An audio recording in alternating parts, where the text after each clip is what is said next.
ಜನ್ಮಿತ್ರ ವೀಕ್ಷಕರಿಗೆ ನಮಸ್ಕಾರ. ಇವತ್ತಿನ ಪ್ರಶ್ನೆ, ಸ್ವಂತ ಬಳಕೆ ವಾಹನದಲ್ಲಿ ಟಿಂಬರು, ಮರಳು, ಕಟ್ಟಿಗೆ ಸಾಗಿಸಲು ಸಂಬಂಧಪಟ್ಟ ಇಲಾಖೆಯ ಪರವಾನಗಿ ಅಗತ್ಯವಿದೆಯೇ? ಪರವಾನಗಿ ಇಲ್ಲದಿದ್ದರೆ ಅದು ಶಿಕ್ಷಾರ್ಹ ಅಪರಾಧವೇ ಅಂತ ಕೇಳಿದ್ದಾರೆ. ಇಲ್ಲಿ ಮರಳು, ಟಿಂಬರು ಮತ್ತು ಕಟ್ಟಿಗೆ ಈ ಥರ ವಸ್ತುಗಳನ್ನ ಎಲ್ಲಿಂದ ಎಲ್ಲಿಗೆ ಸಾಗಿಸ್ತಾ ಇದ್ದಾರೆ ಅನ್ನೋದು, ಎಷ್ಟು ಮತ್ತು ಯಾವ ಉದ್ದೇಶಕ್ಕೆ ಅನ್ನೋದು ಸಹ ಗಣನೆಗೆ ಬರುತ್ತೆ.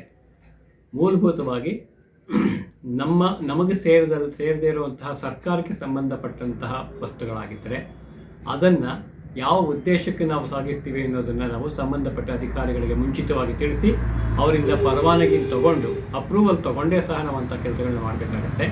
ಇಲ್ಲದಿದ್ದರೆ ಖಂಡಿತ ಅದು ಶಿಕ್ಷಾರ್ಹ ಅಪರಾಧನೇ ಆಗುತ್ತೆ. ಅದಕ್ಕೆ ಆಯಾ ಕಚೇರಿಗಳಿಂದ ಅಧಿಕಾರಿಗಳನ್ನು ಆಯಾ ಸ್ಥಳಗಳಲ್ಲಿ ಆಯೋಜನೆ ಮಾಡಿರ್ತಾರೆ. ಅವರು ಅಂತಹ ಸಂದರ್ಭ ಬಂದಲ್ಲಿ ಅದನ್ನು ಗಮನಿಸಿ ಅಂತಹ ವ್ಯಕ್ತಿಗಳಿಗೆ ಅವರು ಶಿಕ್ಷೆಯನ್ನು ಕೊಡ್ಬೋದಾಗುತ್ತೆ. ಅದನ್ನು ಸೀಸ್ ಮಾಡಿ ಸಂಬಂಧಪಟ್ಟ ವ್ಯಕ್ತಿಗಳನ್ನು ಅರೆಸ್ಟ್ ಮಾಡೋದಾಗಲಿ ಅಥವಾ ಅವರಿಗೆ ದಂಡ ಹಾಕೋದಾಗಲಿ ಈ ತರಹ ಶಿಕ್ಷೆ ಕೊಡುವ ಅಧಿಕಾರವೂ ಸಹ ಅವರಿದೆ. ಹಾಗಾಗಿ ಈ ಥರ ಯಾವುದೇ ಸಂದರ್ಭಗಳಿದ್ದಾಗಲೂ ಮುಂಚಿತವಾಗಿ ತಿಳಿಸಿ ಪರವಾನಗಿಯನ್ನು ಖಂಡಿತ ತಗೊಳ್ಬೇಕಾಗುತ್ತೆ.